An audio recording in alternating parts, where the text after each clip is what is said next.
Dear student, स्वागत है आपका हमारे इस YouTube चैनल आचार्य फिजिक्स में। जैसा कि आपने हमारे प्रीवियस वीडियो में देखा कि उसमें मैंने गॉस के नियम के दो अनुप्रयोग जो कि बहुत इंपॉर्टेंट थे उनको डिस्कस किया था, और उसमें मैंने समझाया था कि किस तरह से किसी अनंत लंबाई के आवेशित तार के कारण विद्युत क्षेत्र की तीव्रता निकाली जाती है। और दूसरा अनुप्रयोग था कि अनंत विस्तार की समरूप आवेशित, एक समान रूप से आवेशित कुचालक चादर के निकट विद्युत क्षेत्र की तीव्रता कैसे निकालते हैं। तो इस समान रूप से कुचालक पदार्थ से बनी एक चादर के निकट विद्युत क्षेत्र की तीव्रता का फार्मूला ये आया था, सिग्मा अपान 2 एप्सिलॉन नॉट। ये क्या है? अनंत विस्तार की समरूप आवेशित कुचालक चादर के निकट विद्युत क्षेत्र E बराबर होता है sigma upon 2 epsilon not. Sigma क्या है? पृष्ठ आवेश घनत्व है, यानी वो चादर है, चादर पर प्रति एकांक क्षेत्रफल पर कितना आवेश उपस्थित है। और दूसरा जो है एप्सिलॉन नॉट है, ये वायु या निर्वात की विद्युतशीलता है। इसी फार्मूले का उपयोग करते हुए आज हम समझने जा रहे हैं क्या कि अनंत विस्तार की समरूप आवेशित चालक प्लेट कैसी है? चालक प्लेट है के कारण विद्युत क्षेत्र की तीव्रता। तो इसमें हमें यह मालूम होना चाहिए, मैं वो बात नोट भी कर देता हूं क्या, कि जब किसी चालक प्लेट या वस्तु को आवेशित, हम यहां पर धनावेशित ले रहे हैं, किया जाता है, तो दिया गया आवेश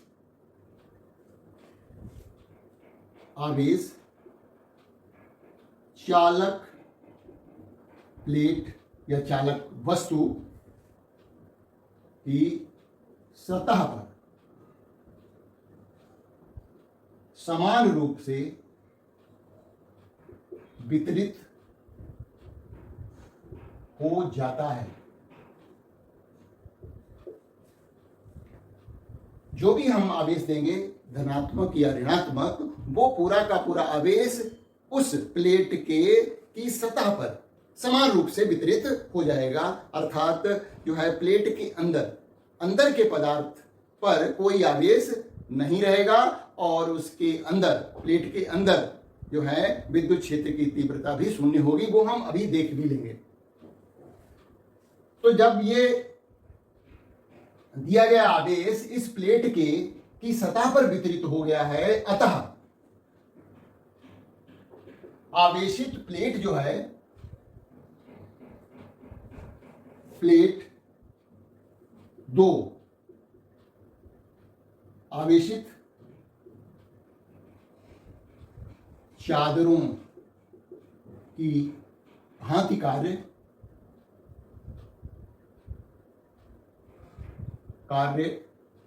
करती है। तो अब हमारे पास इस तरह से अनंत लंबाई की 2 चादरें हैं, और ये समान रूप से आवेशित चादरें हैं। इस फार्मूले का उपयोग करके हम बिंदु ए पर विद्युत क्षेत्र की तीव्रता पहले निकालेंगे।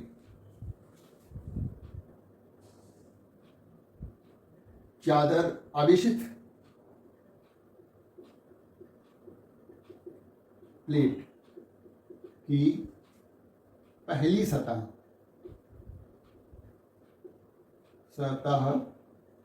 के कारण बिंदु ए पर विद्युत क्षेत्र की तीव्रता E1 बराबर हो जाएगी इस फार्मूले का प्रयोग करते हुए सिग्मा अपान 2 एप्सिलॉन नॉट। यहां पर जो है पृष्ठ आवेश घनत्व सिग्मा लिया गया है, और इसकी दिशा जो होगी सतह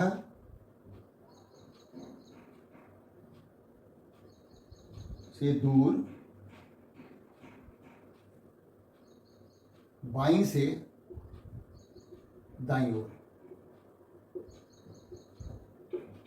ये कैसे पता लगाते हैं? हम कई बार ये बात बता चुके हैं कि हम यहां पर इकाई धनावेश मान लेते हैं थोड़ी देर के लिए।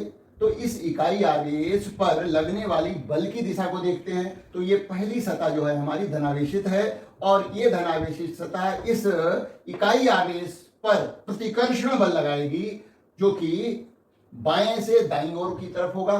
अतः E1 की दिशा भी बाईं से दाईं ओर होगी। उसी तरह से दूसरी सतह आवेशित प्लेट की दूसरी सतह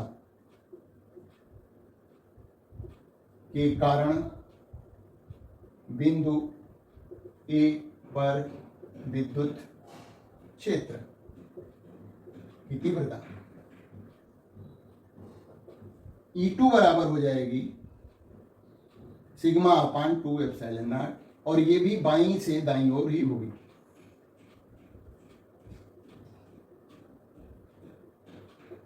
क्योंकि वो भी तो धनावेशित ही है, ये सतह भी धनावेशित है। तो E2 की दिशा और E1 की दिशा दोनों एक हो गई।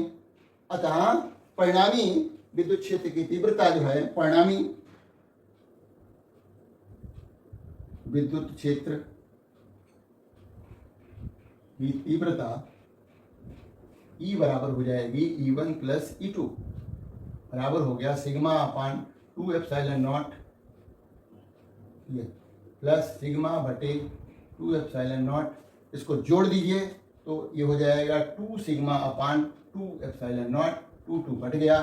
तो इस तरह से हमें फार्मूला मिल जाता है कि परिणामी विद्युत क्षेत्र की तीव्रता बिंदु ए पर परिणामी विद्युत क्षेत्र E बराबर हो गया सिग्मा बटे एप्सिलॉन नॉट। इसी तरह से हम बिंदु बी पर निकालेंगे।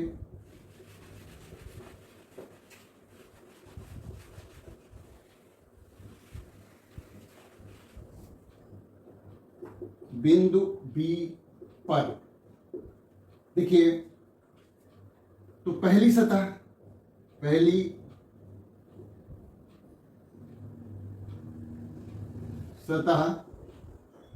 के कारण E1 बराबर हो जाएगा सिग्मा बटे 2 एप्सिलॉन नॉट, और इसकी दिशा जो है दाईं से बाईं ओर होगी।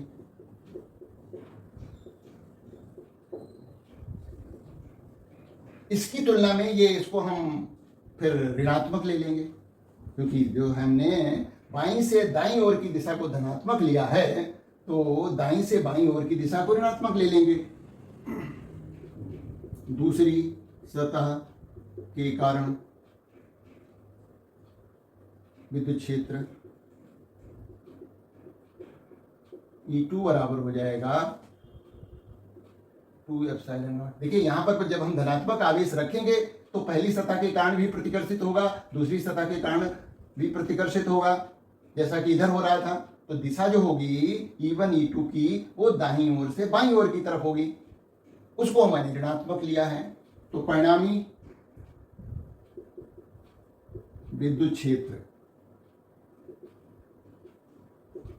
की तीव्रता, तो यहां भी E डैश, इसको हम लिख रहे हैं E डैश बराबर हो जाएगा E1 प्लस E2। तो माइनस साइन हम कॉमन ले रहे हैं, माइनस का साइन पहले से ही कॉमन ले लिया। तो सिग्मा बटे 2 एप्सिलॉन नॉट प्लस सिग्मा बटे 2 एप्सिलॉन नॉट, तो जोड़ करके हमारा आ गया मान 2 सिग्मा बटे 2 एप्सिलॉन नॉट, और 2 कट गया। तो सिग्मा ई डैश का मान आ गया माइनस सिग्मा बटे एप्सिलॉन। तो ये जो है इसकी बस दिशा अलग है, दिशा जो है वो दाईं ओर से बाईं ओर होने के कारण माइनस चिन्ह लिया गया है। अब हम इस प्लेट के अंदर ये सतह एक है और ये दूसरी सतह है, दोनों आवेशित हैं, धनावेशित हैं। अब हम बिंदु सी जो है इसके अंदर ले रहे हैं चित्र में। दिखाया गया है। तो वहां पर देखते हैं कि परिणामी विद्युत क्षेत्र की तीव्रता क्या होगी। तो पहली सतह के कारण जो है सी बिंदु पर विद्युत क्षेत्र की तीव्रता इस तरफ होगी, बाईं से दाईं ओर, और दूसरी सतह के कारण विद्युत क्षेत्र की तीव्रता E2 जो होगी वो दाईं से बाईं ओर होगी। यहां पर E1 और E2 के मान समान हैं और दिशाएं विपरीत हैं, तो परिणामी विद्युत क्षेत्र की तीव्रता शून्य आएगी।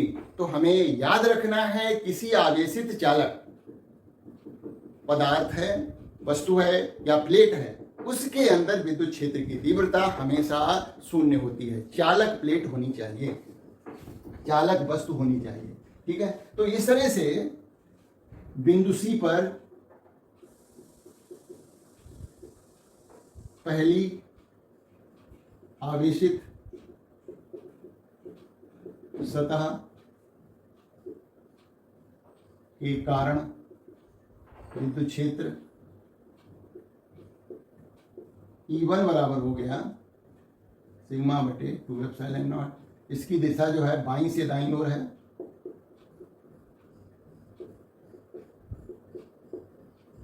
और दूसरी सतह के कारण विद्युत क्षेत्र जो है E2 बराबर हो जाएगा सिग्मा बटे 2 एप्सिलॉन नॉट, और ये दाईं से बाईं ओर है। तो परिणामी विद्युत क्षेत्र जो हो जाएगा, विद्युत क्षेत्र बराबर हो जाएगा E double dash is equal हो जाएगा E1 माइनस E2, दोनों के मान समान हैं, अतः विद्युत क्षेत्र की तीव्रता शून्य आएगी। अब हम इसी पर बेस्ड एक और प्रॉब्लम डिस्कस करते हैं। वो है कि विपरीत आवेश की दो समांतर अचालक प्लेटें हैं। इसको नोट कर लिया होगा। अनंत विस्तार की समरूप आवेशित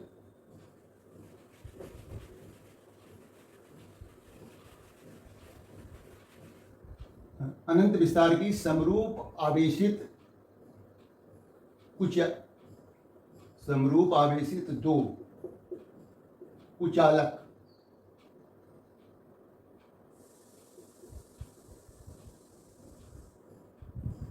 प्लेट, समरूप आवेशित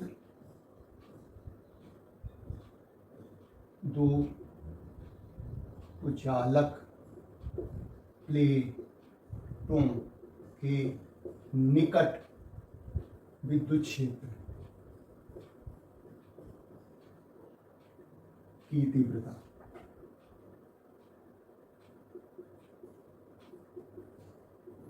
दोनों प्लेटों पर विपरीत आवेश है लिया गया है। यहां पर हम दो प्लेट लेंगे अलग अलग, और उन पर जो आवेश घनत्व है, पृष्ठ आवेश घनत्व, वो हम विपरीत लेंगे। देखिए ये है, ए है प्लेट, एक बी प्लेट है। इस पर मान लिया धनात्मक आवेश है, इस पर उतना ही ऋणात्मक आवेश है। इसकी जो पहले वाले का पृष्ठ आवेश घनत्व सिग्मा है प्लस का, और दूसरे का माइनस सिग्मा है। तो अब हम बिंदु ए पर निकालते हैं विद्युत क्षेत्र की तीव्रता, बी पर निकालते हैं और बिंदु सी पर निकालते हैं। सी बिंदु जो है इन दोनों प्लेटों के बीच में है। डायरेक्ट फार्मूला लगा देते हैं। बिंदु ए पर प्लेट ए के कारण विद्युत क्षेत्र, विद्युत क्षेत्र मतलब विद्युत क्षेत्र की तीव्रता, तो E1 बराबर हो जाएगा सिग्मा बटे 2 एप्सिलॉन नॉट। और इसकी देखिए धनात्मक है तो इसकी दिशा E1 की दिशा ये होगी E1, ये प्रतिकर्षित होगा, यहां पर इकाई धनावेश रखा जाएगा, वो प्रतिकर्षित होगा, तो ये दाईं ओर होगी, दाहिनी तरफ लिख देते हैं।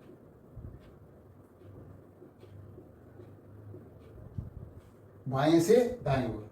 अब बिंदु ए पर प्लेट बी के कारण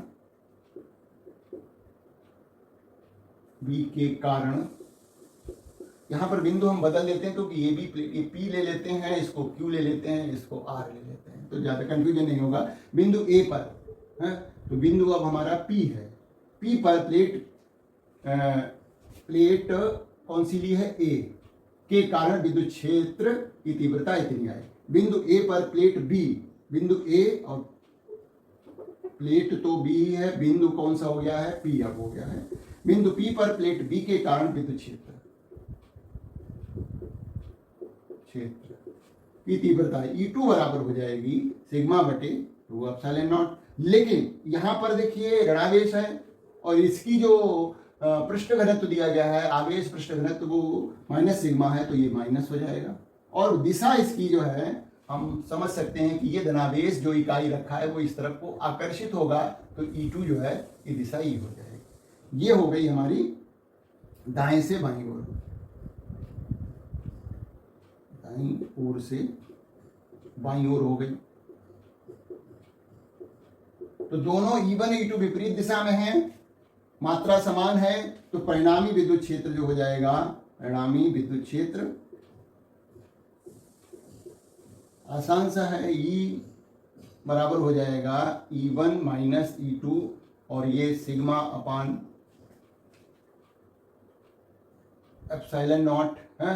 देखिए हम यहाँ पर मान समान है, तो लेकिन ये चिन्ह जो है हमने इसलिए लगाया है क्योंकि ये इसका मान जो है सिग्मा का मान ऋणात्मक है। दिशा के अकॉर्डिंग, देखिए हम यहाँ पर दिशा के अनुसार जोड़ या घटा रहे हैं, ये ध्यान देना है।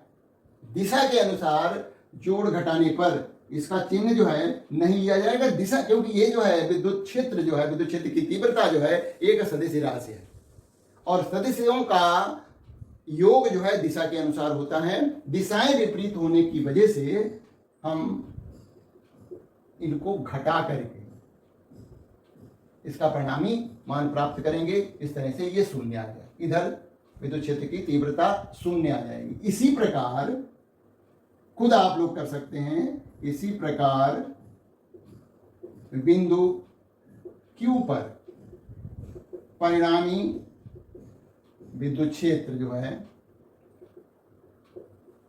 की तीव्रता कितनी हो जाएगी, शून्य हो जाएगी। E डैश बराबर हो जाएगा शून्य, क्योंकि यहां पर देखिए पहली प्लेट ए के वजह से विद्युत क्षेत्र की तीव्रता इधर को होगी, ये कह सकते हैं, या E1 हमने लिया है तो इसको भी E1 ही ले लेते हैं। और दूसरी प्लेट ऋणात्मक है तो वो आकर्षित करेगी यहाँ पर रखे हुए धनावेश को, तो ये E2 हो जाएगी। तो E1 E2 यहाँ भी विपरीत है, तो परिणामी विद्युत क्षेत्र की तीव्रता Q बिंदु पर भी शून्य हो जाएगी। अब अंदर वाला बिंदु ले लें और उस पर देखते हैं क्या परिस्थिति होती है।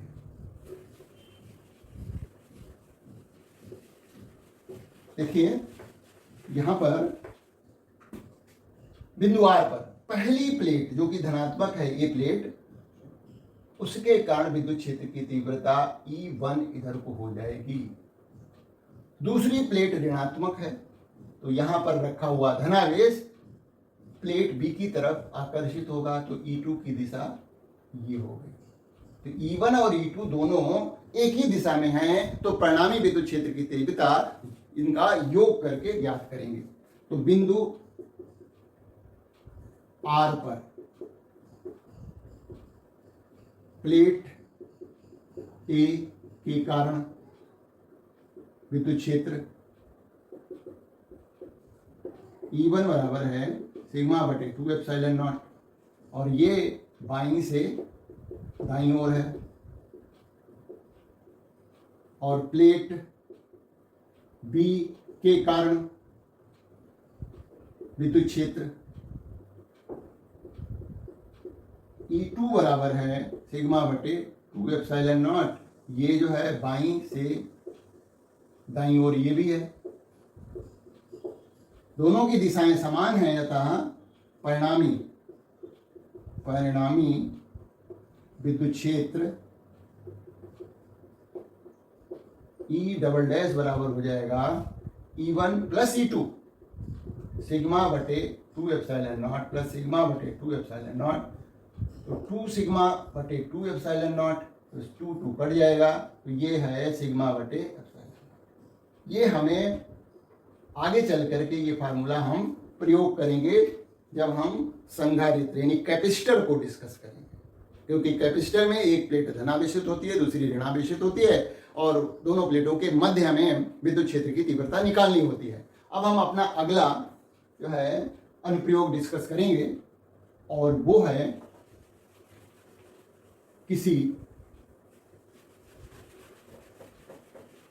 आवेशित गोलीय कोश के कारण विभिन्न बिंदुओं पर विद्युत क्षेत्र की तीव्रता। ये देखा जाए तीसरी एप्लीकेशन होगी। एक समान रूप से आवेशित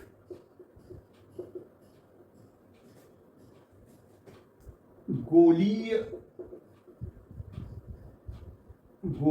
कोश। गोलीय कोश का मतलब होता है खोखला गोला।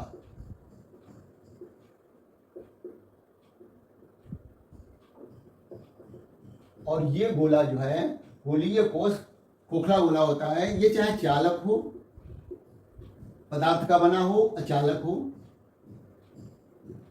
पदार्थ का बना हुआ हो,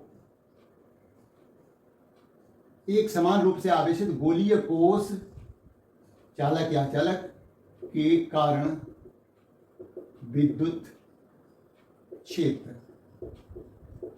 की तीव्रता निकालना।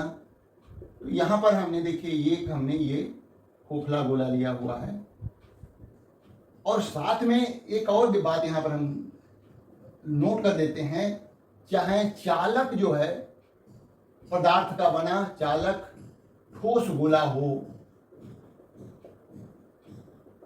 तो भी यही सूत्र लगेगा, क्योंकि ठोस चालक गोले को दिया गया आवेश उसकी सतह पे आ जाता है, तो वो भी तो एक तरह से खोखले गोले की भांति ही व्यवहार करने लगा, क्योंकि अंदर तो आवेश होगा नहीं। तो ये जो फार्मूला हम यहां पर देखेंगे ये चालक ठोस गोले के लिए भी समान रूप से अप्लाई किया जा सकेगा। ठीक है, तो एक हमने एक गोला लिया, इसका जो है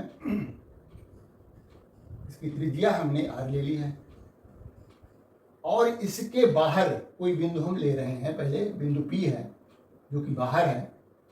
यहां पर विद्युत क्षेत्र की तीव्रता निकालनी है। इस बिंदु की दूरी इसके केंद्र O से स्मॉल r है, छोटा है। तो जैसा कि हम जानते हैं कि जहां हमें विद्युत क्षेत्र की तीव्रता निकालनी है तो उस बिंदु से गुजरने वाले एक हमें गाउसियन पृष्ठ लेना पड़ता है। अब हम यहां पर गाउसियन पृष्ठ जो लेंगे वो इस जो आवेश का वितरण है गोलाकार है, तो हमें जो है इससे इसके समरूप ही गाउसियन पृष्ठ लेना पड़ेगा। तो एक हम सकेंद्रीय गोला लेते हैं जिसका तल जो है P बिंदु से पास हो रहा होगा, और उसकी त्रिज्या जो होगी वो r होगी। तो एक हमने इस तरह से गोला बना लिया। गोले का पृष्ठ जो है बिंदु P से पास हो रहा है, यहां पर हमें विद्युत क्षेत्र की तीव्रता निकालनी है, ये बिंदु P है। अब यहां पर हम एक छोटा सा क्षेत्रफल लेंगे जिसको हम ds कहेंगे। इस क्षेत्रफल पर लंब डालेंगे। ये क्षेत्रफल ds की दिशा हो गई, क्योंकि हम यहां पर सदिश क्षेत्रफल लेते हैं, तो सदिश क्षेत्रफल की दिशा इस बिंदु P पर डाले गए लंब की दिशा में होगी, और ये लंब कहां है? बाहर की तरफ है। ये बंद पृष्ठ है, और बंद पृष्ठ पर जो है क्षेत्रफल सदिश की दिशा हमेशा उस पृष्ठ के तल पर बाहर की ओर डाले गए लंब की दिशा में ली जाती है। तो सदिश क्षेत्रफल या कहें क्षेत्रफल की दिशा इसी लंब की दिशा में होगी जो कि बाहर की ओर डाला गया है। अच्छा, और ये हम गोला जो ले रहे हैं वो धनावेशित ले रहे हैं। ये गोला धनावेशित है, इसके पृष्ठ पर पूरे में समान रूप से आवेश वितरित है, तो धनावेश के कारण जो है विद्युत क्षेत्र की तीव्रता की दिशा जो है वो यही होगी। तो हमने एक छोटा सा क्षेत्रफल ds लिया हुआ है और उस ds पर विद्युत क्षेत्र की दिशा देखी, वो इस ds की दिशा में ही प्राप्त हो रही है। यानी ds की दिशा क्षेत्रफल सदिश की दिशा और इस बिंदु P पर विद्युत क्षेत्र की दिशा समान है, तो ds और E के बीच बनने वाला कोण शून्य है। तो इसका पहला पार्ट है जब बिंदु गोलीय कोश से बाहर है, गोलीय कोश से बाहर, अर्थात जो है स्मॉल r जो है वो बड़ा है कैपिटल R से। माना गोले का आवेश पृष्ठ घनत्व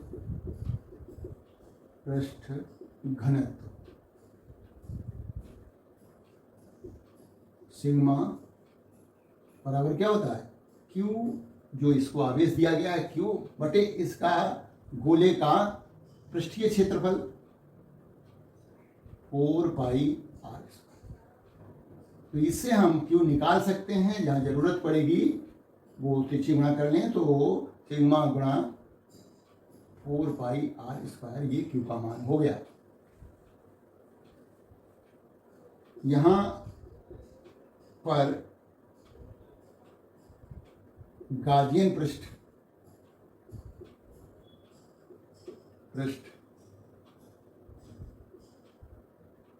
त्रिज्या r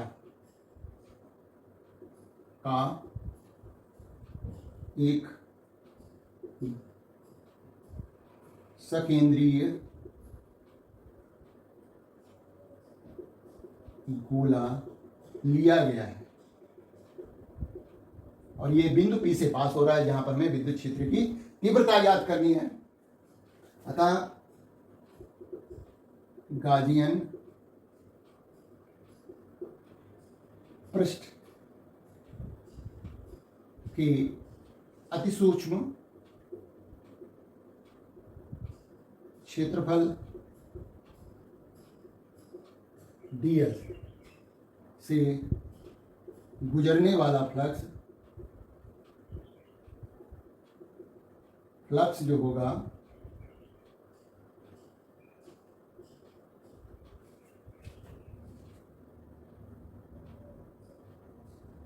फ्लक्स फाई बराबर होगा, और ये डी फाई होगा E डॉट ds।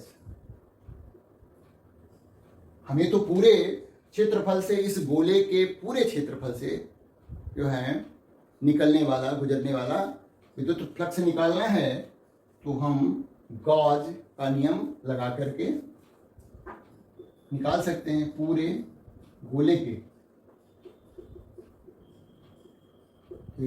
पूरे पृष्ठ से निकलने वाला विद्युत फ्लक्स, या फ्लक्स लिख देते हैं, फाई बराबर हो जाएगा,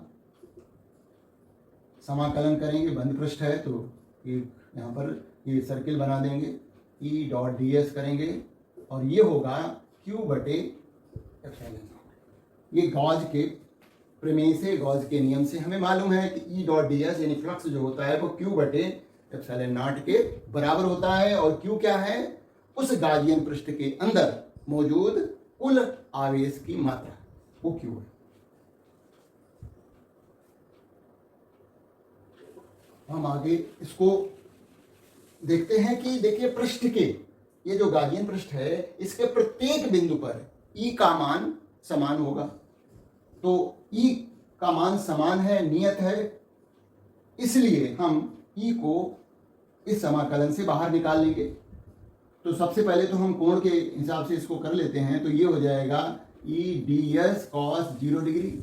ई और डी एस के बीच में कोण जो है वो 0 डिग्री का है। तो ये हो गया आपका ई डी एस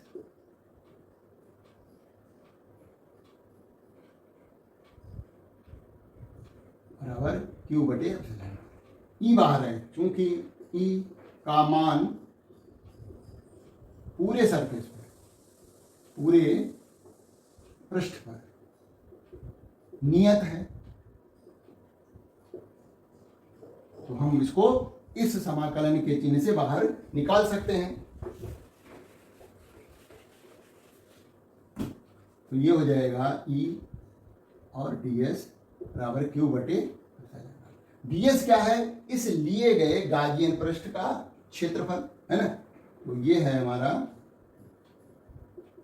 पूरा क्षेत्रफल है 4 पाई आर स्क्वायर बराबर क्यू बटे epsilon naught. 4 pi r square को उधर भेज दीजिए तो ई बराबर हो जाता है क्यू बटे 4 pi epsilon naught r square. ये देखिए जो हमें मान प्राप्त हुआ है ई का, वो क्या है, किसी बिंदु आवेश Q के कारण R दूरी पर विद्युत क्षेत्र की जो तीव्रता होती है वही फार्मूला हमें प्राप्त हुआ।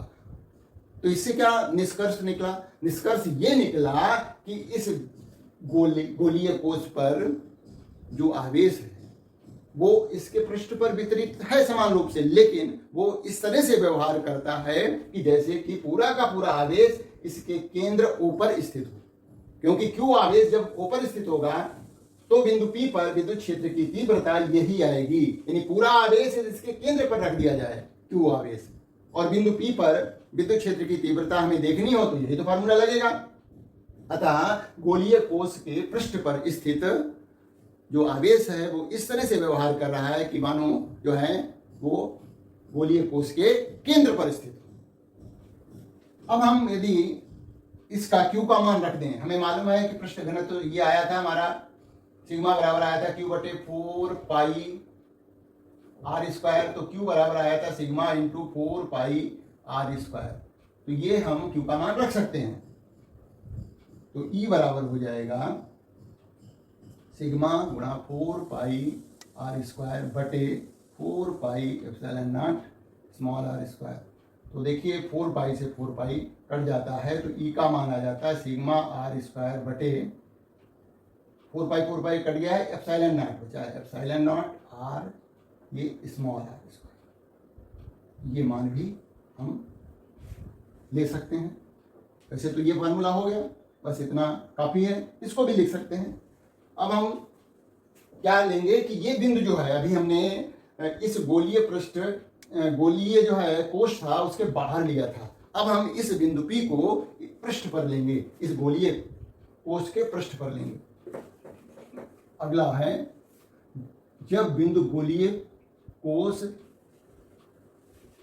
के पृष्ठ पर, ये इसी का दूसरा पार्ट है, गोलीय कोश जब बिंदु गोलीय कोश के पृष्ठ पर स्थित हो, तो इस स्थिति में क्या होगा, चित्र हमारा बदल जाएगा और बिंदु हमारा ये P यहां आ गया, विद्युत क्षेत्र की दिशा यही होगी, ds की भी दिशा यही होगी, क्षेत्रफल सदिश की भी दिशा, मतलब पहले जैसी स्थिति है E और ds के बीच में कोण की।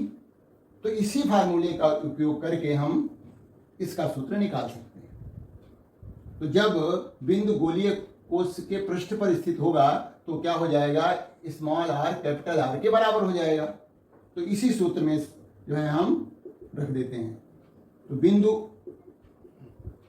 P पर विद्युत क्षेत्र, चित्र बदल गया है, देखिए विद्युत क्षेत्र E बराबर हो जाएगा यहाँ पर सिग्मा ये आर स्क्वायर बटे नीचे सिग्मा इंटू स्मॉल आर की जगह कैपिटल आर स्क्वायर, तो ये आर स्क्वायर कट गया, तो E बराबर हो गया सिग्मा बटे एप्सिलॉन। आसान है। तीसरा एक बिंदु और लेते हैं, ये बिंदु हम इस गोलीय पृष्ठ के अब अंदर लेंगे। देखिए, हमने ये लिया है बिंदु P, यहां पर स्मॉल r, ये कैपिटल R है। तीसरा है, जब बिंदु गोलीय कोश के अंदर है, के अंदर, तो R जो है छोटा हो जाएगा कैपिटल R से। तो यहां पर भी हम देखें, यदि मान लिया, अभी तो पता नहीं, E की दिशा सिमेट्री के अकॉर्डिंग हम लिख रहे हैं, ये ds की दिशा A की जैसी होगी, तो फाई बराबर हो जाएगा, या E डॉट ds डायरेक्ट लिखते हैं, E dot ds equal to Q बटे एप्सिलॉन नॉट होगा। तो ये हो जाएगा E ds cos 0 डिग्री बराबर हो जाएगा क्यू बटे एप्सिलॉन नॉट, है ना। अब यहां पर देखा जाए तो Q जो है, Q पर ध्यान दीजिए, यानी हमारा ये फार्मूला अभी आ गया है, E ds equal to Q बटे एप्सिलॉन। Q कहाँ है, यानी जो आवेश जो है वो तो इसके पृष्ठ पे है, और जो हमने गाजियन सरफेस लिया है सकेंद्रीय गोला स्मॉल r त्रिज्या का, वो जो है उसके अंदर कोई आवेश नहीं है, यहाँ Q शून्य है। भाई चार्ज जो है, आवेश जो है, वो तो इसके पृष्ठ पर मौजूद है, अंदर से तो खोखला है।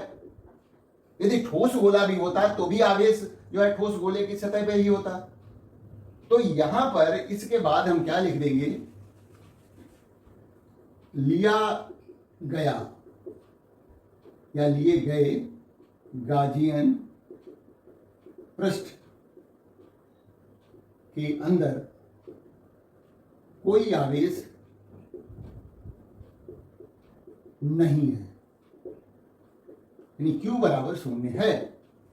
तो जब ये हो जाएगा तो E ds शून्य बटे एप्सिलॉन नॉट, तो E ds बराबर शून्य। अब ds जो है क्षेत्रफल तो शून्य होगा नहीं, इसका गाजियन सरफेस जो लिया है, तो इसका मतलब ये हुआ तो E शून्य होगा, क्योंकि इन दोनों की गुणा जो है शून्य के बराबर है, अतः E बराबर शून्य होगा। क्योंकि ये इंटीग्रेशन समाकलन ds का मान शून्य नहीं होगा। अब जब दो संख्याओं का गुणनफल शून्य के बराबर है, तो उनमें से एक संख्या को तो शून्य होना ही पड़ेगा, तो E का मान शून्य हो सकता है। तो ये बात हमने प्रूफ कर दी, और हमेशा आप माइंड में आपको रखना है, किसी आवेशित गोलीय कोश के अंदर, चाहे वो चालक पदार्थ का बना हो चाहे कुचालक पदार्थ का बना हो, विद्युत क्षेत्र की तीव्रता शून्य होती है। और ये भी याद रखना है, यदि वो ठोस चालक पदार्थ का बना हुआ गोला है तो भी विद्युत क्षेत्र की तीव्रता उसके अंदर शून्य ही होगी, क्योंकि चालक गोले को, चालक पदार्थ से बने गोले को दिया गया आवेश जो है वो पूरा का पूरा आवेश उसके सरफेस पर, उसके पृष्ठ पर ही वितरित होगा, अंदर आवेश वहां पर भी नहीं होगा। तो ये ध्यान रखना है कि चालक ठोस गोला है, उसके अंदर भी विद्युत क्षेत्र की तीव्रता सदैव शून्य ही होगी। हाँ, अचालक पदार्थ का बना हुआ है तो ई का मान उस गोले के अंदर शून्य नहीं होगा, क्योंकि वो गोला अचालक पदार्थ का बना हुआ है, तो वो वैसे सिलेबस में नहीं है। तो अब आगे बढ़ते हैं और बात करते हैं कि किसी पृष्ठ से संबंध जो है विद्युत फ्लक्स कैसे निकालते हैं, थोड़ा सा हम डिस्कस करेंगे, और फिर जब न्यूमेरिकल डिस्कस करेंगे तो हम इसको डिटेल में फिर से समझाएंगे कि किस तरह से हम फ्लक्स को, विद्युत फ्लक्स को गणना द्वारा निकालते हैं।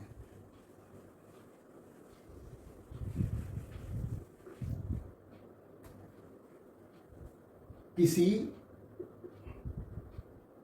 पृष्ठ से बद्ध विद्युत फ्लक्स निकालना। जैसा कि हम जानते हैं किसी गाज के नियम से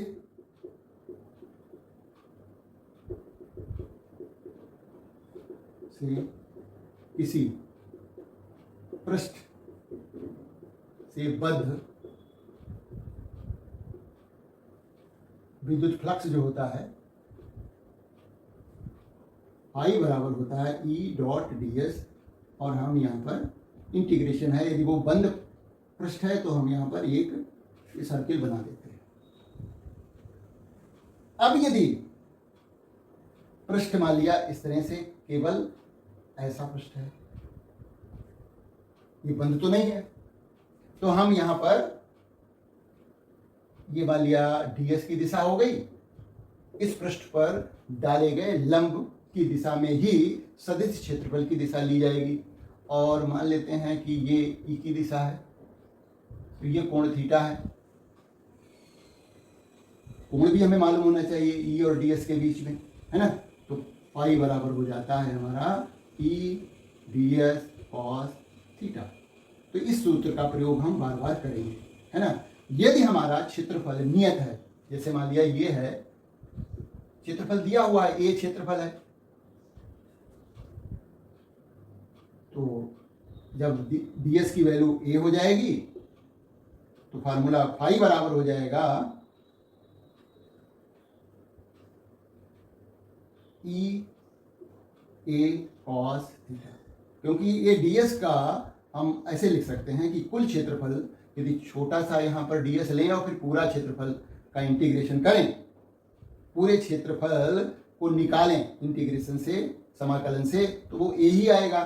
तो इस तरह से हमारा इसका मान समाकलन ds बराबर a हो जाएगा और फाई का फार्मूला ये हो जाएगा E A cos थीटा। अब यदि थीटा का मान 90 डिग्री है तो फाई बराबर E गुणा A हो जाएगा, यदि थीटा बराबर 90 डिग्री है ना। तो फिर तो थीटा का मान शून्य हो जाएगा, फाई का मान, कॉस थीटा की वैल्यू शून्य हो जाएगी, क्योंकि कॉस 90 जो है वो शून्य होता है। तो फाई बराबर हो जाएगा E A cos 90 डिग्री। तो E A cos 90 डिग्री का मतलब ये हुआ E A गुणा शून्य, तो फाई बराबर हो जाएगा शून्य के। ये सिचुएशन कब होगी? जब चित्र से देखिए, चित्र से देखिए, ये मान लिया पृष्ठ है, इस पर डाला गया लंब जो है वो ये हो गया, ये मतलब क्षेत्रफल सदिश की दिशा हो गई, और हमारा विद्युत क्षेत्र इसके तल में हो, ई की दिशा ये है, तो ये 90 डिग्री का कोण बनता है। अर्थात विद्युत क्षेत्र जो है यदि किसी तल में हो, जिस तल से गुजरने वाले हमें फ्लक्स की मात्रा ज्ञात करनी है, इस क्षेत्रफल A से निकलने वाले फ्लक्स, गुजरने वाले फ्लक्स की मात्रा ज्ञात करनी है, और E जो है वो इस क्षेत्रफल के तल में है, तो उस स्थिति में E और ds के बीच कोण जो होता है वो 90 डिग्री का होता है। और ये केस वो है जब इस क्षेत्रफल से बद्ध फ्लक्स शून्य आएगा। और यदि मान लिया दोनों की दिशा E और ds की दिशा एक हो जाती हैं, यानी थीटा बराबर 0 डिग्री हो, थीटा बराबर 0 डिग्री है, तो फाई बराबर हो जाएगा E A cos 0 डिग्री, और cos 0 डिग्री का मान 1 होता है, तो इस तरह से फाई की वैल्यू E गुणा A हो जाती है। तो इस तरह से हम कोई भी यांत्रिक प्रश्न होगा तो हम उसका हल कर लेंगे। और एक बात हमें यहाँ ये याद रखनी है कि कोई बंद पृष्ठ है, बंद पृष्ठ के लिए जो सदिश क्षेत्रफल लिया जाता है वो सदैव उस बंद पृष्ठ के विभिन्न बिंदुओं पर बाहर की ओर डाले गए लंब की दिशा में होता है। किसी बंद पृष्ठ के लिए सदिश या क्षेत्रफल सदिश, क्षेत्रफल सदिश की दिशा पृष्ठ पर बाहर की ओर डाले गए लंब की दिशा में ली जाती है। अब ज्यादातर हमारे पृष्ठ जो होते हैं वो मान लिया ये कोई घन है ना, वो इस तरीके हो सकते हैं कि ये मान लिया घनाकार कोई वस्तु है, 3 डायमेंशनल है ना, तो इसके कई एक पृष्ठ हैं। तो यहां पर ऊपर वाले पृष्ठ पर जो लंब डाला जाएगा बाहर की ओर तो ये होगा, तो जो क्षेत्रफल सदिश या डीएस की दिशा ये हो जाएगी। इस वाले पृष्ठ पर लंब जो डाला जाएगा बाहर की ओर तो ये दिशा डीएस की हो जाएगी। नीचे वाले में डीएस की दिशा ये हो जाएगी। इधर वाले में लंब जो डाला जाएगा वो इस तरफ को डाला जाएगा तो डीएस की दिशा ये हो जाएगी। उसी तरह से मान लिया बेलनाकार हो पृष्ठ, कोई बेलनाकार है तो बेलनाकार पृष्ठ में 3 तरह के तल होते हैं, 2 एक जैसे होते हैं, एक वक्र पृष्ठ होता है। तो यहाँ पर इस तल पर यदि लंब डालेंगे बाहर की तरफ तो ये तो लंब हो जाएगा, ये तो डीएस की ये दिशा हो गई। वक्र पृष्ठ है, इस पर लंब डालेंगे तो ये हो जाएगी, इस पर ये हो जाएगी, बाहर की तरफ लंब डालना है। उसी दिशा में इस सदिश क्षेत्रफल की दिशा ली जाती है। यहाँ पर जो है ये डीएस की दिशा हो जाएगी। और यदि आपका पृष्ठ 2 डायमेंशनल है, केवल लंबाई चौड़ाई है, तो आप जो है सिचुएशन के अकॉर्डिंग, सिचुएशन के अनुसार जो है हम उससे निकलने वाले फ्लक्स को देखेंगे। हम उसमें क्या है कि दोनों तरफ को लंब डाला जा सकता है यदि वो पृष्ठ जो है कैसा है, 2 डायमेंशनल है, मतलब केवल लंबाई चौड़ाई है ना। ये तो बंद पृष्ठ की बात हो गई। यदि पृष्ठ 2D है मतलब ऐसा है, अब इस वाले पृष्ठ पर हम यदि बाएं ओर से दाईं ओर निकलने वाला फ्लक्स देख रहे हैं तो ये मान लिया डीएस की दिशा हो गई ऐसे। अब विद्युत क्षेत्र की दिशा जैसे भी हो, अब मान लिया इस तरफ से अंदर एंटर करने वाला, इसमें कितना फ्लक्स घुस रहा है, अंदर जा रहा है, ऐसा कुछ निकालना है। तो फिर हम जो है भाई ये जो पृष्ठ है इसमें 2 तल तो होंगे ही होंगे, एक हमारे दाहिनी तरफ होगा, एक तरफ बाईं तरफ होगा। तो इस वाले बाईं तरफ वाले तल पर यदि हम लंब डालेंगे तो वो इस दिशा में होगा। हालांकि यहाँ पर आप कोई भी दिशा ले लीजिए, जैसा कि सिचुएशन में अंदर जो है जाने वाले फ्लक्स की बात की जा रही है तो हम ये वाला सिचुएशन लेंगे। इससे निकलने वाले फ्लक्स की बात हो गई तो ये वाली सदिश क्षेत्रफल की दिशा ले लेंगे। इसमें ज़्यादा प्रॉब्लम वैसे नहीं है ना।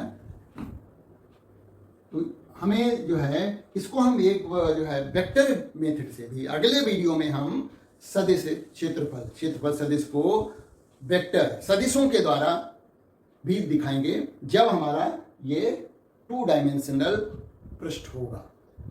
2 डायमेंशनल पृष्ठ को सदिशों की सहायता से हम डिस्कस करेंगे कि किस तरह से हम जो क्षेत्रफल सदिश की दिशा है धनात्मक भी हो सकती है, ऋणात्मक भी हो सकती है, उसको हम डिटेल में डिस्कस करेंगे अपने अगले वीडियो में। तो हमारे वीडियो को आप निश्चित रूप से मुझे विश्वास है कि आप इसको जो है लाइक करेंगे, सब्सक्राइब करेंगे और दूसरे अपने दोस्तों को भी शेयर अवश्य करेंगे।